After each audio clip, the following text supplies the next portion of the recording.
All right, we are live. How it goes? Hey, Blake. Yo, Kent, meet. How it goes, We're man? live. Popping. Not much, man. I'm can't wait to do this. But just before we get into it, we just do a little bit of quick intro to show setup. So I'll let Kent start, and then I'll start, and then we'll start asking some really cool questions. Well, I hope they're cool, anyways. Sounds great. Excellent. So welcome to episode 23, everybody. We want to thank last week's guest, Bobby Burrell, for bringing us his wealth of knowledge on the history of hockey collectibles, for sharing with us a little bit of his personal side, and for being the storied historian that he is. You can just hear and see the passion that he has for the history and for being historically accurate. We can both say that Bobby is an absolute pleasure if you get the opportunity to meet with him in person. You can always reach out to him via his social media channels as well. Be sure to follow Bobby, as he'll have his new app coming out soon, and the both of us are really looking forward to that when it gets rolled out. Meet. So this is I mentioned this in my Instagram post. This is a bucket list item I get to check off. I get to meet one of our art heroes from I got introduced via Project 2020. And it's funny because Kent and I were just talking, and I was scrambling through my box, and I actually don't own one of your pieces. I was like, "Oh, this is embarrassing," but Kent does, so we got bailed out. We got bailed out there. Nice. That was a nice Sophia. No. Oh, yeah. So one thing that I wanted to say is I want to thank you for introducing us to the art and cards and sports art, because without Project 2020, I would have not known who you were, and I got to meet you on YouTube, and sure everyone else got to meet you on YouTube, but I got exposed to you. So it's cool, and then I put on our list that we wanted to interview you, so we have a common acquaintance in Tony Bianchini. He put us together, and here you are. So I'm pretty excited to have you on here. So Thank you. Wanted to ask you, I've been watching a lot of your interviews. I want to try and ask you different questions that you don't traditionally get asked. So hopefully these questions you haven't been asked. If you have, just smile and pretend you haven't heard it before. Okay. So you're well storied on the internet, and I wanted to ask you, you mentioned that you quit the working world to follow your passion. So I'm really interested in the psychology of the human element of actually doing that process of quitting your job, taking a leap of faith, and following your dreams. And I just wanted to kind of get an idea from you, like, what was going through your mind at the time? What was your mindset? Like, what happened there? Well, I found myself in the digital marketing career, which I had been in for 8 years at the time. It was my 30th birthday, and I was just kind of looking at my life and realized that I was dreading Mondays and looking forward to Fridays. That's just not how I wanted to live my short little infinitesimal speck on this planet, right? I'm not going to spend that like doing somebody else's dream. So I just wanted to pursue my own and put in notice and made it happen. Was there something that kind of just tipped you over the edge, or was there a moment where you're like, you know what? I'm just not doing this. I'm doing my own stuff. Like, is there something you can attribute, or like some sort of mentorship or some sort of push? Not a mentorship. It was a timeline. I turned 30 and had quarter life crisis, whatever you want to call it, and just reflecting on my life, and decided I didn't want to live my life dreading Fridays and looking forward, or dreading Mondays, looking forward to Fridays. So how long has that been now? 6 years. 6 years? Yeah. Wow, I'm a good 11 years older than you, so I'm glad that I'm living my dream vicariously through you. So there you go. There you go.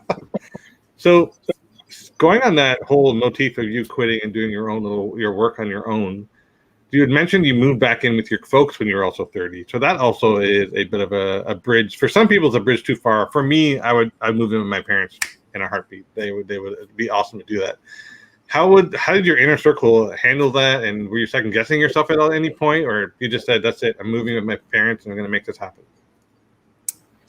Yeah. I mean, my parents are awesome, and I know that I'm like a fringe case, and I'm super lucky. And the fact that I like have such a creative and supportive like family around me is insane. So like there wasn't really any second guessing. It was an obvious choice. As soon as I knew that was a possibility, I was just angling for like to make that happen, because I knew that it was going to be the best thing for me. And I know that that's different for everyone. Not everyone's going to be comfortable moving home at with their parents at 30, but I wouldn't do it any other way. And I would do it again. Like, honestly, right now I'm 36. And if everything went awry and like my best option was to move back with my parents so that I could continue pursuing art, I would do that again in a heartbeat. Yeah, I actually moved back home when I was 30, but it was much different circumstances. I had nowhere else to go, but my parents were like, come and start again. And I was thankful for that. So nice. Kent's got on his San Francisco Giants jersey. I know you're a West Coast guy. Nice. How is the go ahead, Kent, you can show your jersey. I did. Right. He's a Lincecum fan. I'm a Blue Jays fan. I'm not disloyal to my country, so I have to trash talk Kent on live anyway. So you're a West Coast guy, but you moved to New York. So what spurred that? Because you went from all sunshine and pure sunshine to I got a dreaded winter. It's a smaller area. So how'd you go through that? Well, New York is just somewhere that I've always wanted to live in my life. I just thought I'd visited Manhattan a few times and just thought it's a cool spot, and it's a mecca for art, more so than San Francisco, where I was moving from. And it just made sense. I had gotten my art career off the ground from my parents' house and barn studio, which was awesome. And my girlfriend at the time was also in a creative space. She's a DJ and singer and actress. And so her lease was ending and I didn't have a lease because I was living with my parents, and she wanted to move to New York. And I was like, yeah, I've always wanted to live in New York. Let's do it. And so we made the trip together. And I think having somebody to do that with is helpful, for a bunch of things. I mean, even just like something as simple as splitting rent for a new place in Manhattan. So yeah, that was 3 years ago, and it's been an adventure, man. It's everything that I hoped it would be and more. It's a fun city. I kind of got caught I moved to New York and felt like I was finally getting settled in, and then COVID hit. But at the same time, I actually really like to basically self-quarantine and work in isolation and just get my stuff done. And so to me, when COVID hit, there's part of me that's like, well, I'm not going to get to experience New York like New York could be, right? But at the same time, it's like, okay, but also I'm not going to have all these invites to all these temptations to go out to different events and dinner parties and meetups and this and that because everybody's doing the COVID thing. And I can just work. And it really worked out well of just me getting in the zone and finding my stride. Getting plugged in with Tops was obviously a huge part of that piece of that puzzle, but it's been great. And I think I've got a little bit more time in New York, and then I think I'll head back west. But who knows? I can never predict the future. For sure. So I just want to quickly say hi to some people who've come to watch our show, and they're usually here every week. So say hi to James Hummel. And in Canada, he handles a lot of the mail orders for Project 2020 and Project 70. Nice. So he does a lot in the background. So Dennis, you've been here every week. You're always watching our show. I want to thank you very much for your support. And James has a question for you. Do you still need Posey cards for your collection? Yeah, so Posey is one of my PCs. I PC Posey, McGuire. I've got a pretty solid Ricky collection, also John Morant for basketball. And so I'm always interested in Posey cards, especially if they're unique ones that I probably don't already have. I would say, James, I have a lot of them. So if it's a base card from a random year, I probably already have it. But if it's a parallel or a patch, or a relic or something like I'm always interested in Poseys and McGuire's and John Morant's. Awesome. And usually Rick Henderson. Yeah. Awesome. We got Bobby Burrell, who was our guest last week. So we had an awesome show with him. Thank you for coming. And then Sports Card Player Jeremy also is here. So thank you for coming. So wanted to get to pick your brain on a couple of things. So you mentioned you moved to, and the reason we kind of like this story, because I come from immigrant parents who moved here with nothing in their pocket, literally came here with nothing and made a life for themselves. So when I heard your story about, you uprooting yourself and moving to New York, it kind of resonated, and we wanted to ask you about those questions. So there was an interesting thing that Kent actually found out, which was you couldn't afford all your canvases up front.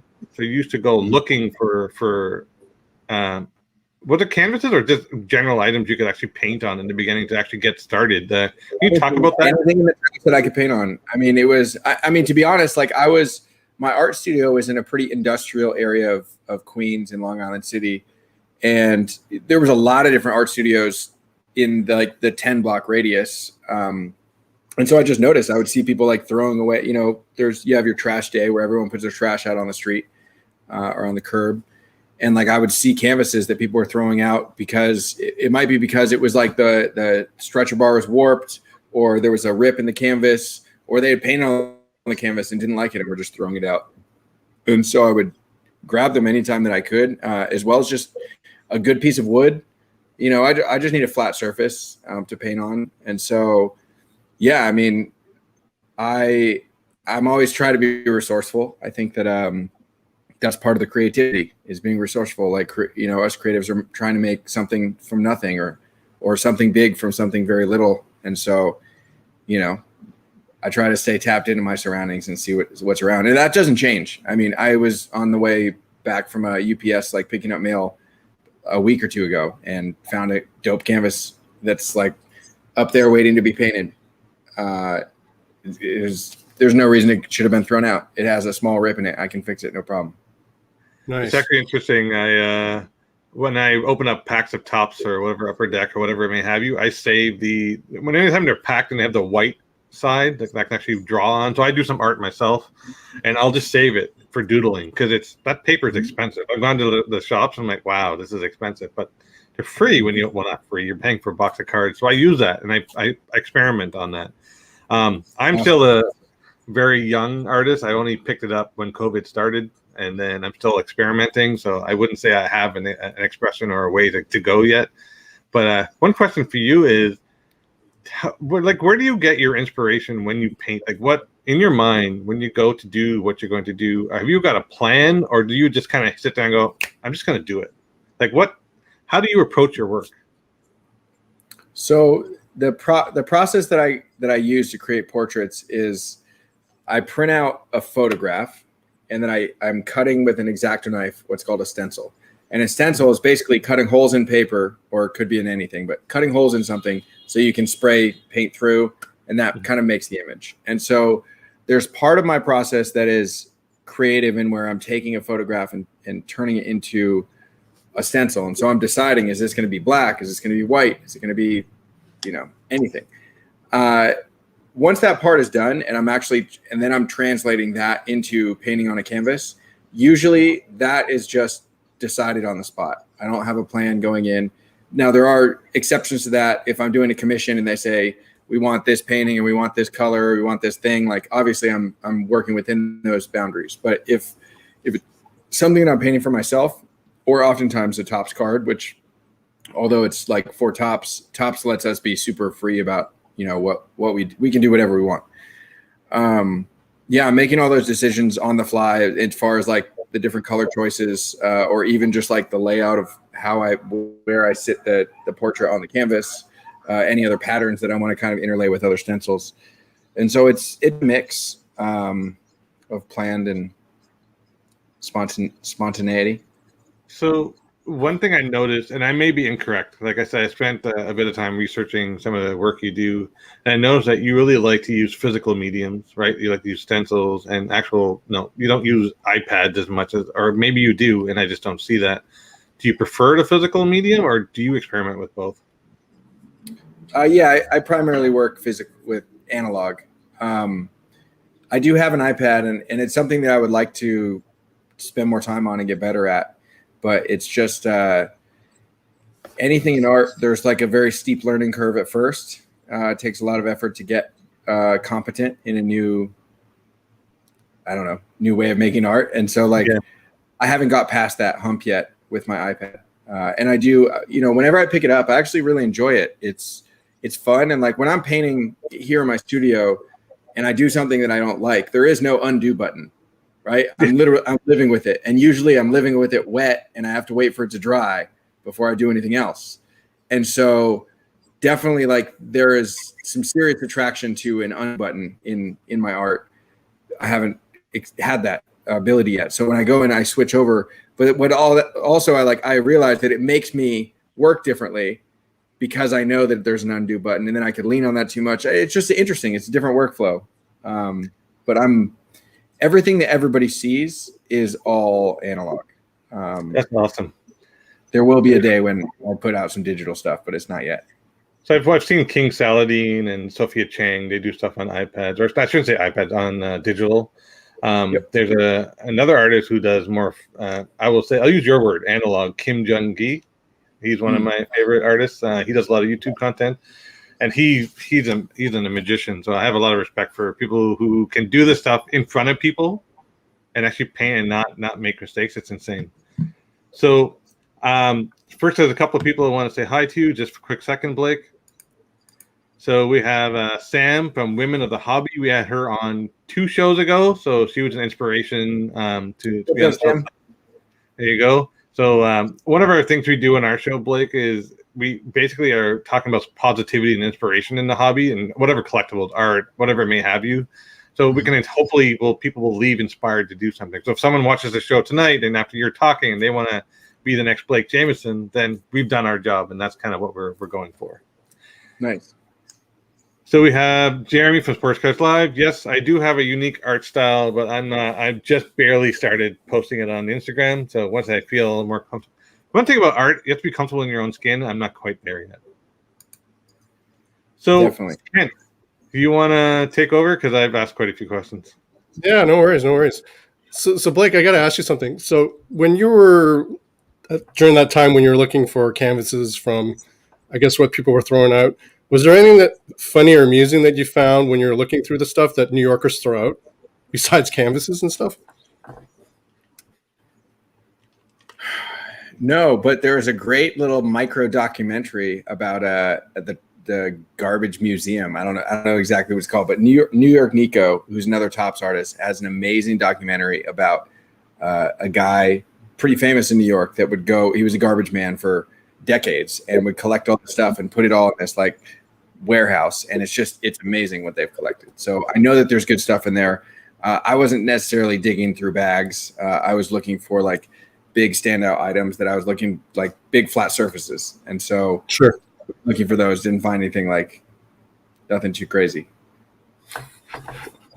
Okay, so you're not afraid to speak your mind, and it's come through in some of your interviews. One particular example is your interview with Jeff Wilson, a sports cards investor, where you defended the expression of art. We like the fact that because it defended artists that I can find can be picked on because they were different. What makes this weird is that people once thought people who collected trading cards were geeks and nerds, and now it's mainstream. So do you feel your work with Topps contributed to breaking the stereotype of the trading card hobby and the art itself?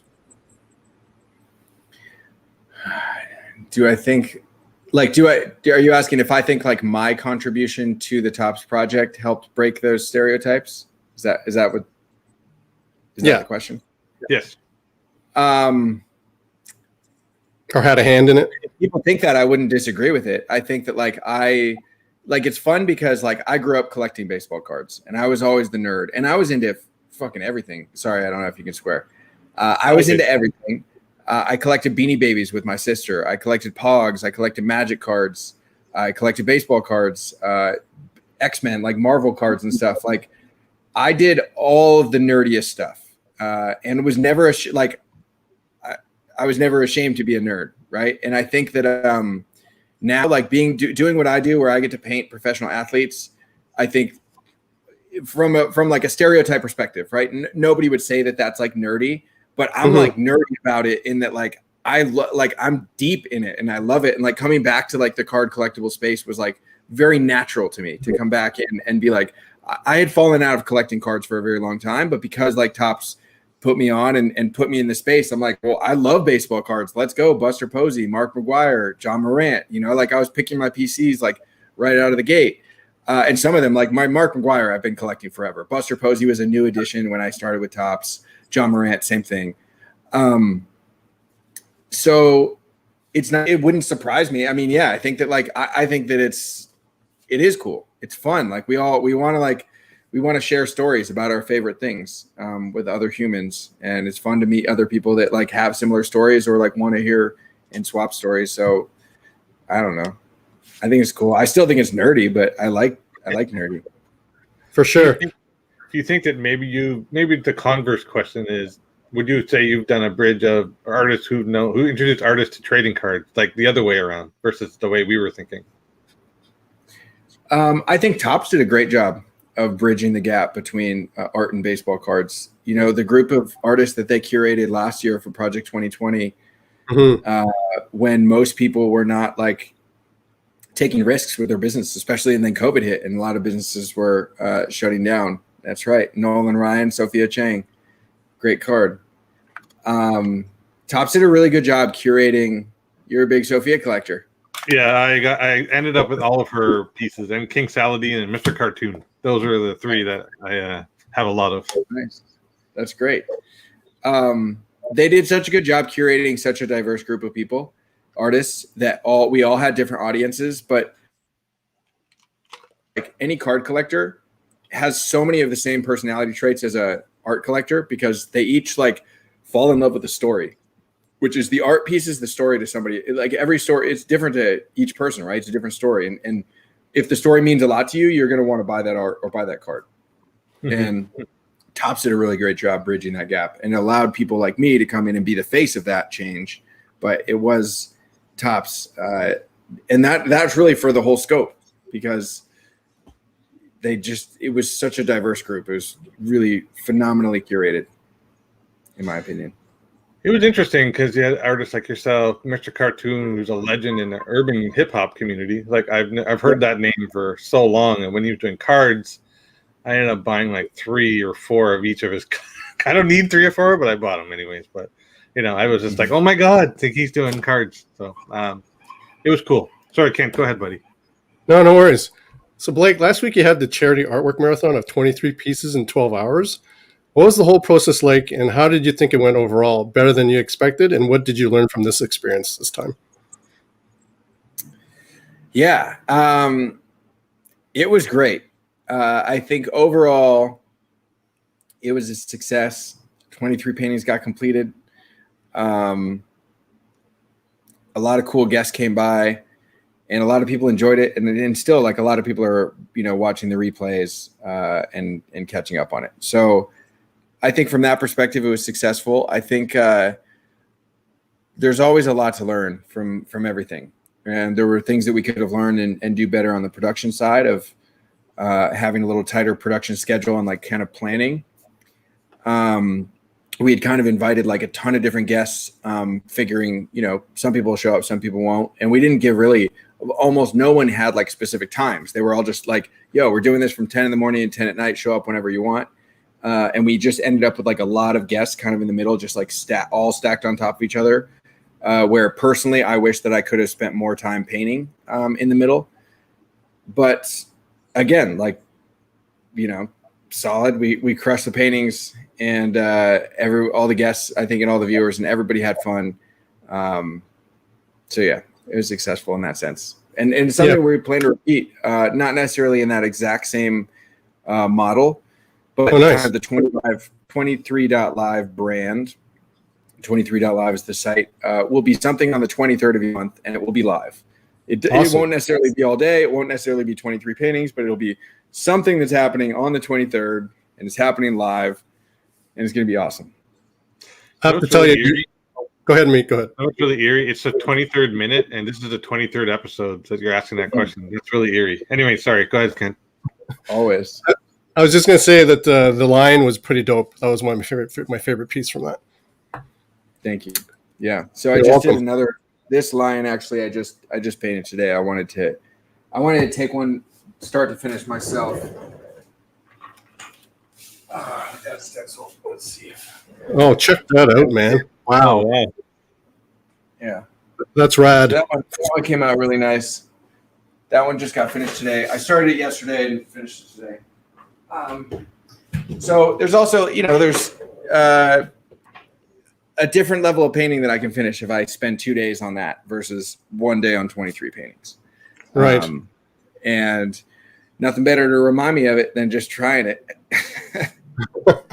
Well, you also you get inspiration from learning from failure, right? Because some things that may not work out, you're like, you know what, I can do this better next time, and you get better at it. I've noticed that over time. Yep. So we've noticed that 23 is used a lot by you. Does 23 have a special meaning for you, that number? Yeah, I love the number 23, and it's a mix of a lot of things. I definitely think that like Michael Jordan used my favorite basketball player growing up, and like that had to have an impact. But there's been like, I didn't play basketball as a kid. I played soccer and wrestling and lacrosse, and I ended up as number 23 in lacrosse through college. And yeah, I don't know. I like the number. And it's fun to like latch on and have something like distinct to latch my brand to. So if I have to choose a number for something, I'm going to almost always choose 23. And you happen to be on episode 23 of ours, so there you go. Mac 2. Yeah, that is freaky because Kent was telling me about it, and I'm like, dude, you realize this is show 23, right? He's like, oh, wow, that's just weird how it worked out. So the stars aligned. So there you go. So Blake, there's a quote that you often say, or that I hear. I have no plans that are set in stone. You're always very innovating. And for example, I've seen the one video where you had the bucket in the 3 different colors and you just spin it in the room on a rope. Would that be a good example of your quote and the creative working mind that drives you? I think that the quote that drives that is "Stay awesome." Which is there you go. Which is my other kind of tagline that I use on everything. Awesome. Mm-hmm. Like what I like about that is that like by telling someone to stay awesome, it's already like it's assuming that they're already awesome, and that's a big thing. Like optimism is a big thing for me as a person and as an artist. So like if I'm telling someone to stay awesome, it's like me acknowledging they're already awesome. All they got to do is keep doing what they're doing. And it also, optimism is contagious, right? When you're constantly, and there are people that they say it and they don't mean it, but if you really mean it and you say it, you realize the impact you have on other people is pretty crazy. So I love inspiring people from that perspective. For example, Kent and I received a nice note the other night, and we're like, this is exactly what we want. We're giving positive vibes. So it's good. So, sorry, Kent, do we want to continue that question, or I go to the next one? Sorry, I lost track here. It's over to you, buddy. Your turn. Okay, so just give me catch up on my notes here. Oh, okay. So we truly believe, for the most part, including all of us, that we love your work. That's obvious, right? Because you're very successful. People are loving your work. That your streams are popular, and people tag you and whatnot. But one thing in the art world, being popular isn't a reason to like someone's work. But I mean, it could be, but it shouldn't. But it could be. It could be. I appreciate it. True, and you should, because live separately. But I love that. So how do you deal with? So one thing the one vibe you give off, which I love, is you're very positive and you're very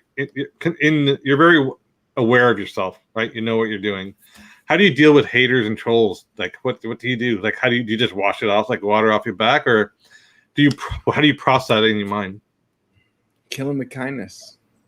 I think that some of my favorite fans started as trolls, and I love that. A lot of times, as an artist, that we might get criticism that is attacking us personally, but it's not really about us as a person, and sometimes not even about the art. It's about the person talking smack about it is having a bad day.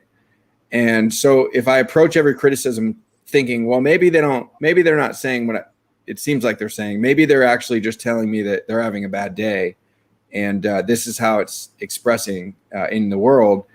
And then I just try and be a person, like be human, and like reach out and make a personal connection. I've had, moderate success where people are like, wow, I didn't think to hear back. And B, like, you're right. And C, like, I'm sorry, I'm having a bad day. That's nice, because it's really easy. Like, the easiest thing to do is to either like brush it off or pretend that I brush it off and let it eat me up inside, and stress over it. Or maybe even worse, like come back negative, try and fight like fire with fire. So yeah, I don't know. I mean, haters are just future friends in disguise. I love your comment about killing with kindness. You should move to Canada. That seems to be our motto up here. Yeah. Do you feel that your parents had a helping hand in shaping your philosophy? Definitely.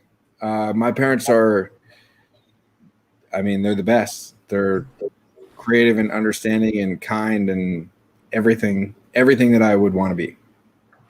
Awesome. So I'm going to say a quick hello to a couple other people that joined. So Yannick, he's saying good evening to you, Blake. What's going on? And then Bobby Burrell is saying that he can't draw stick people, so my appreciation is way out there for your craft. There you go. Thanks, Bobby.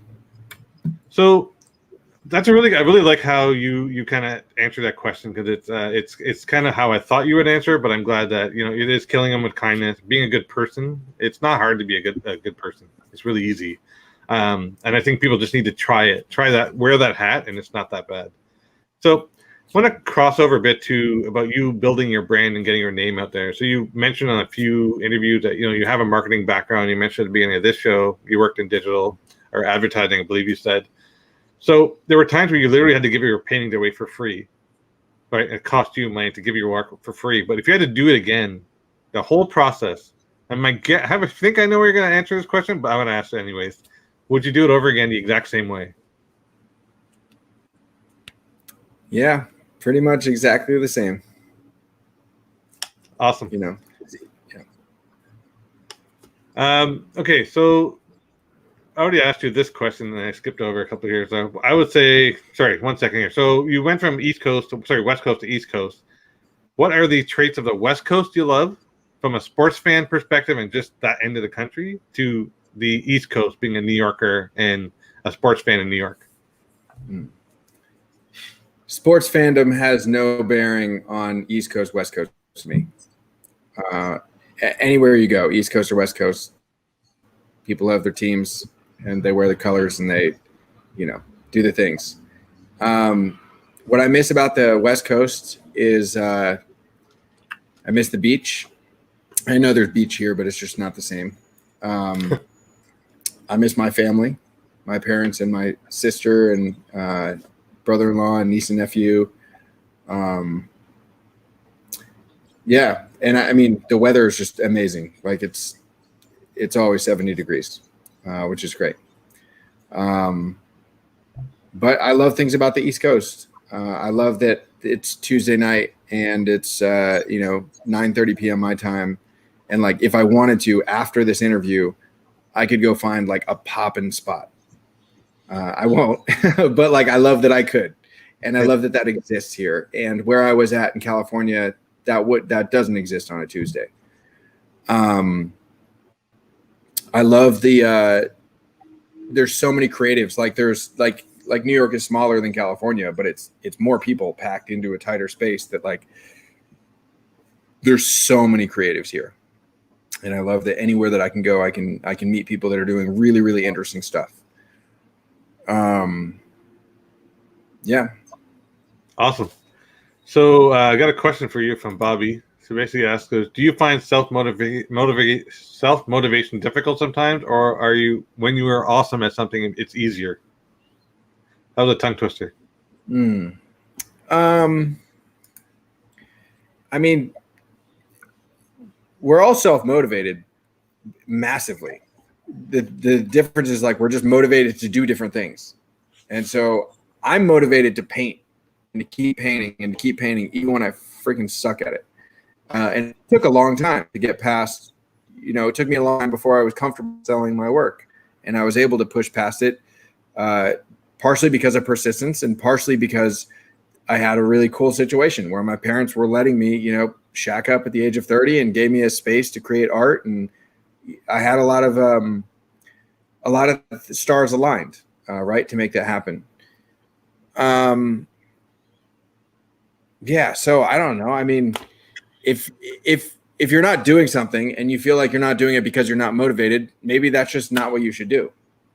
Right? Do whatever you're motivated to do, rather than like picking a thing and then trying to stay motivated about it. Pick something that motivates you, and then that's the thing. And then it's easy, and then it's not a question. It's kind of funny. So Bobby, when you get a chance, check out this artist on YouTube. His name is Truthless. He has a whole video on how to get over motivation. It's hilarious. I always watch it and it's funny. So over to you, Kent. You're on mute, buddy. Muted. Thank you. No worries. No worries. That's the thing about a live show. So Blake, you always seem to have a finger on the pulse of the creative efforts of other artists and their works. And for example, I think through you, I learned about Jose Tellier, who's in Montreal. Why is it important for you to support other artists that for some of us may not have heard of yet? I'm just kidding. I'm now muted. I just wanted to make you feel better about it. Man, Josie's work is amazing.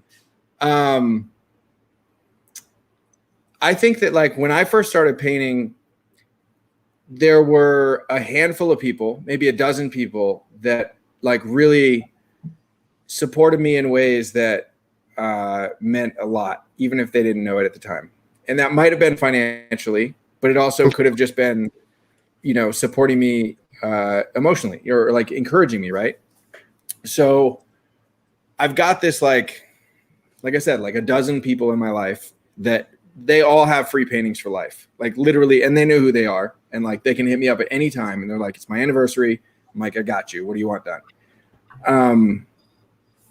And I think as soon as I like crossed a threshold where my art was sustaining my own lifestyle, I like immediately am thinking like, how can I be one of those 12 people to somebody else? And not only just to somebody else, but to as many people as possible.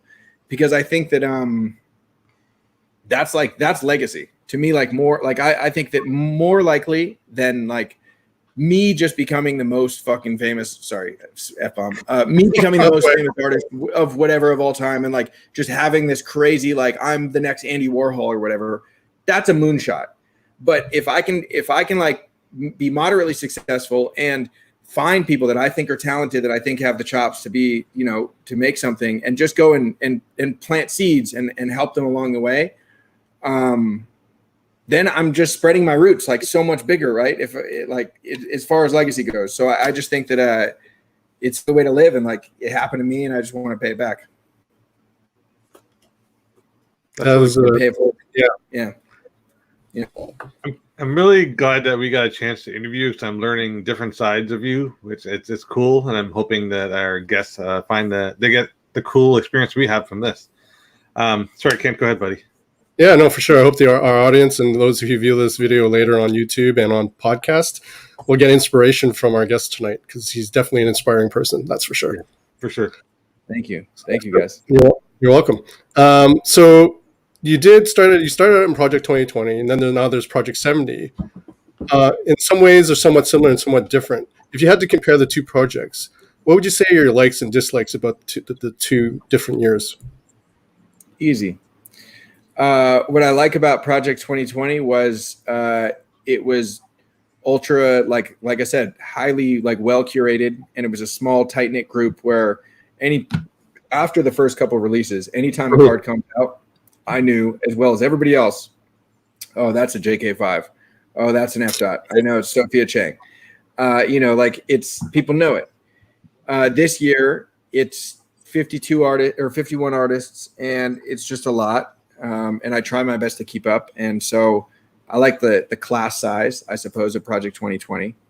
But what I love about Project 70 is Topps lets us choose our own athletes that we're going to design, as well as our own ref photos.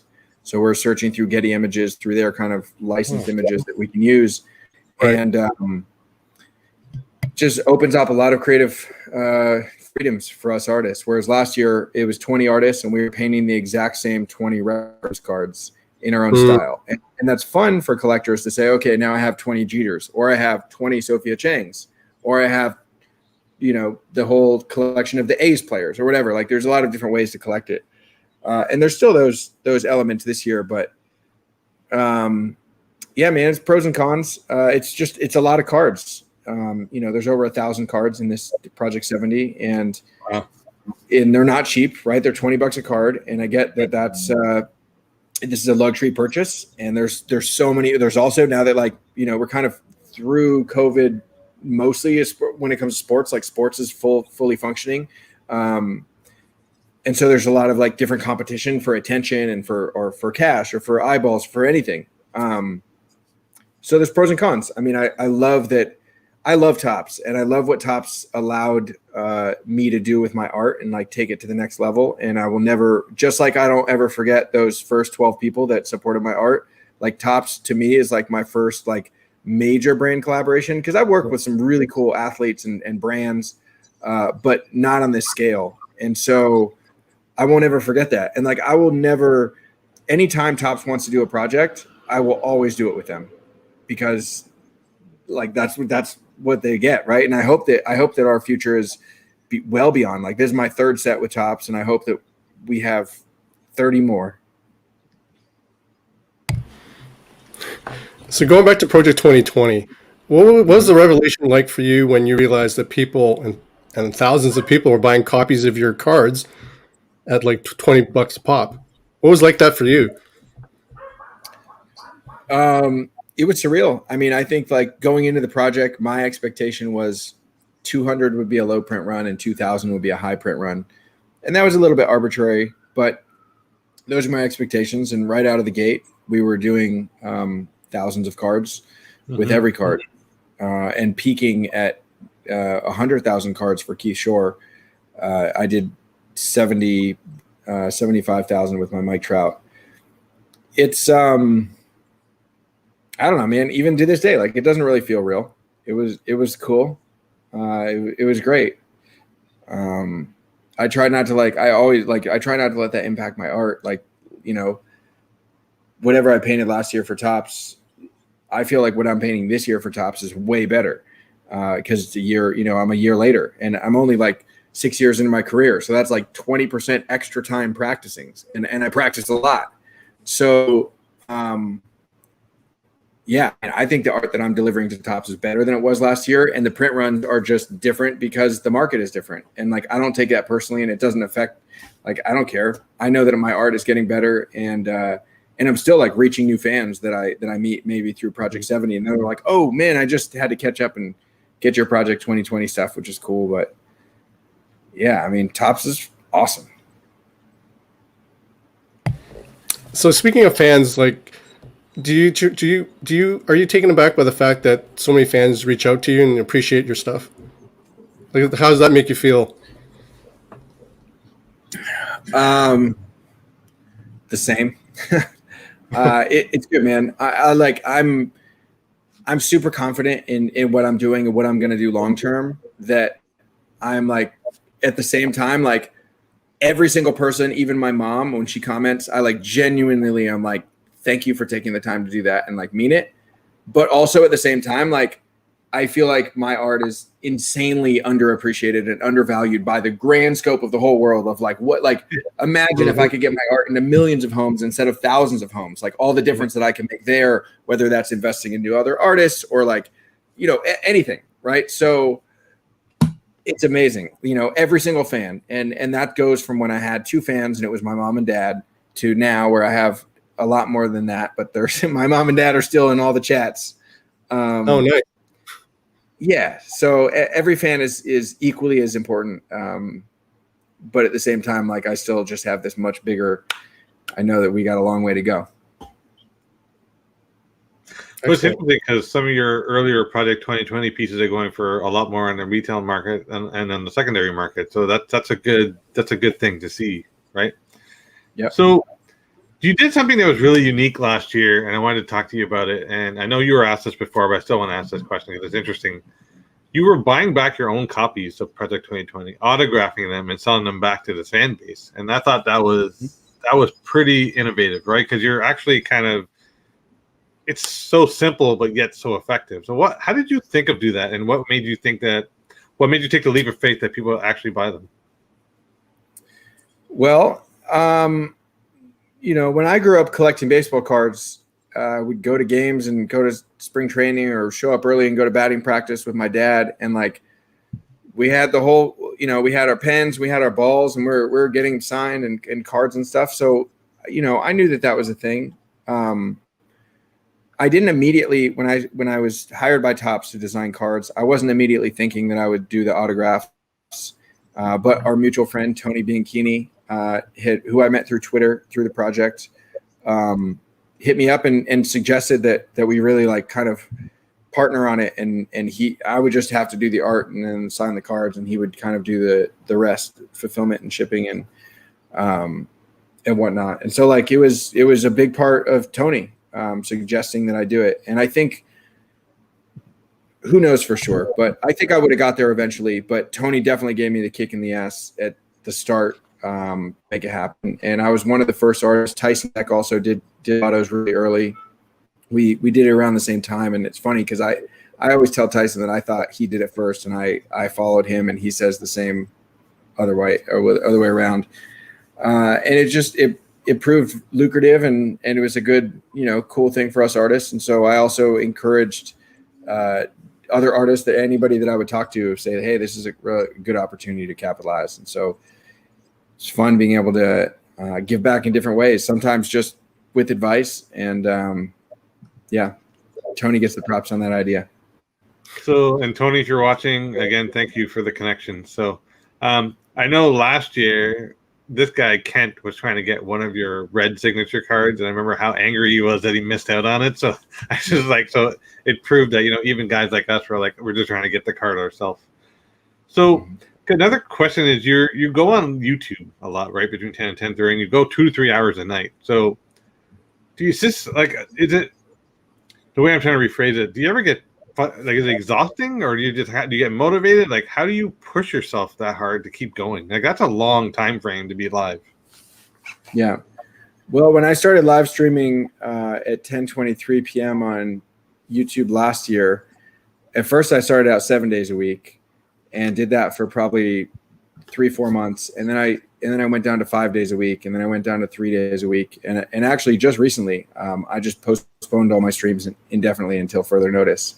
But I will pop in and do streams like 12 hours straight on the 23rd painting last week. So I think that the streaming was a good way for me to like stay in touch with my fans, especially like my super fans that really were coming back every night, and so that I could really be tapped in and make sure that I'm giving those people what they're hoping for. But I think that, like you said, it's exhausting. And I've got to live my life too. And having a locked in like Monday, Wednesday, Friday stream at 10:30 at night is not something that I want to do right now. And might come back to it, might not. So just, and speaking in that realm, we don't usually go longer than an hour. So it's only about 13 minutes. We want to respect our guests, and we want to keep you on here forever. So just heads up on that, because you didn't get a chance to explain that earlier.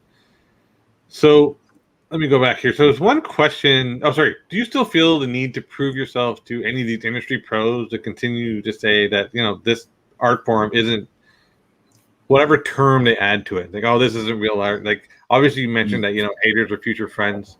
How do you prove to yourself and push yourself to keep going? I don't really think I have to prove myself to anyone anymore. I like that answer. Good answer. Good answer. Now there was a question that came here. It's Kent's question, but I'm going to steal it because I want to find out the answer. But then Kent, you go ahead. Go ahead. Someone made an offer to buy your studio floor, I think, on your live stream. Would you ever NFT it? Sure. I think that'd be cool, because that's like, your studio floor is interesting. Mm-hmm. It's a piece of artwork in itself, man. Like the stuff he's done on that floor, like. There's a lot of history on that floor. That's all I'll say. Yeah. When I moved into this place, I laid down a whole new subfloor that's all tongue and groove that like I can take out any section and replace it if I want to. But we'll see. That'd be really neat, because there's only so many pieces. It's like, you can get piece 1 of X. That's actually a really neat. It's kind of like the old Jordan floorboard card, right? Where they cut up the garden floor. The floorboards, and they had them sign it. Mm-hmm. Sorry, I got nerdy there. Sorry, Kent, up to you. So, Blake, if you had the ability to go back in time and visit your younger self, what advice would you give? Stay awesome. There's a theme here. I love it. Excellent. If you had the opportunity to tell the one artist that I think it was during the very beginning of when you started out that you had so much respect for back in the day, but then they made fun of your art and said you were not a real artist, would you even say anything to them today? Yeah, he hits me up for marketing advice. No kidding. Really? Wow. Wow, that's like the ultimate respect. That is, yeah, excellent. Wow, that's really interesting. I give it to him. Lately, as of late, it was NFTs. So and that kind of, yeah. Go ahead, Meat. Do you willingly give the advice? Mm-hmm. Yeah. Okay. Just checking. That's really neat. Sorry. Go ahead, Kent.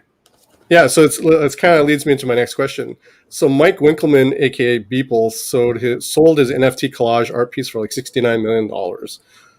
You yourself recently kind of got into the NFT market. What prompted you to go down this route, and what are your thoughts on NFTs? And do you yourself see NFTs as a sustainable medium going forward? What prompted me to get into this market was an interview on a podcast with Micah Johnson.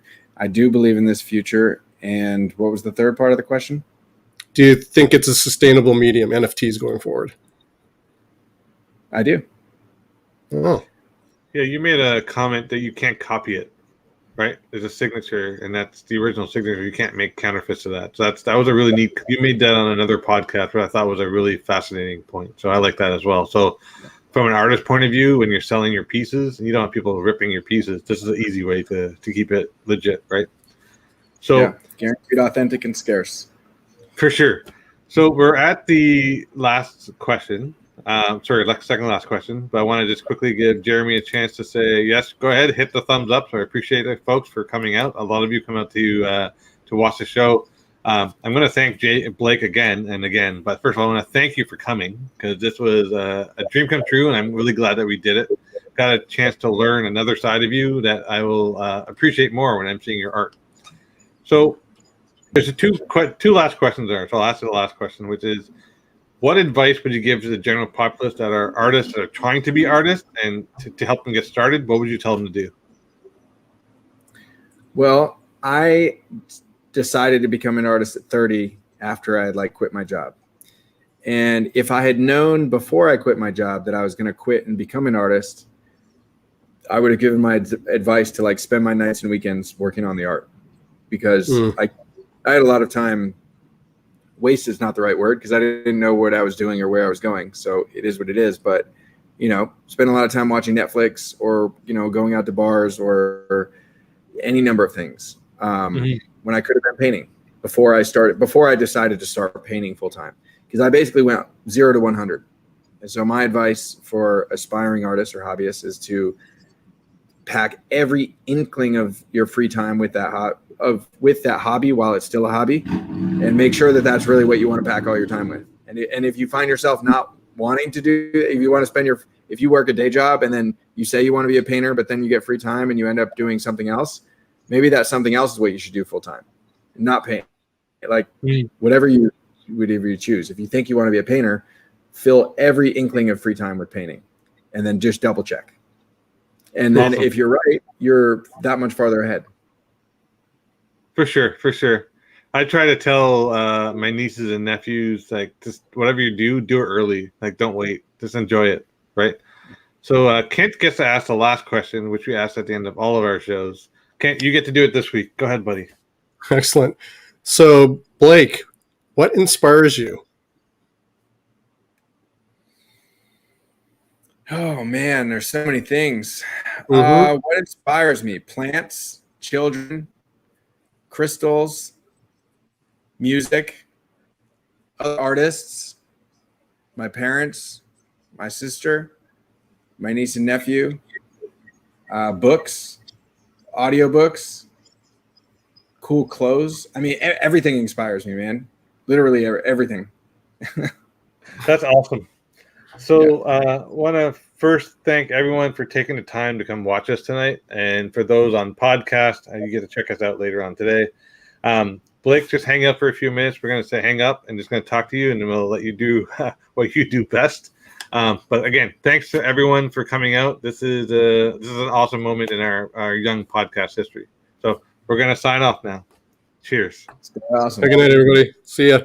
Stay awesome, folks. That's right.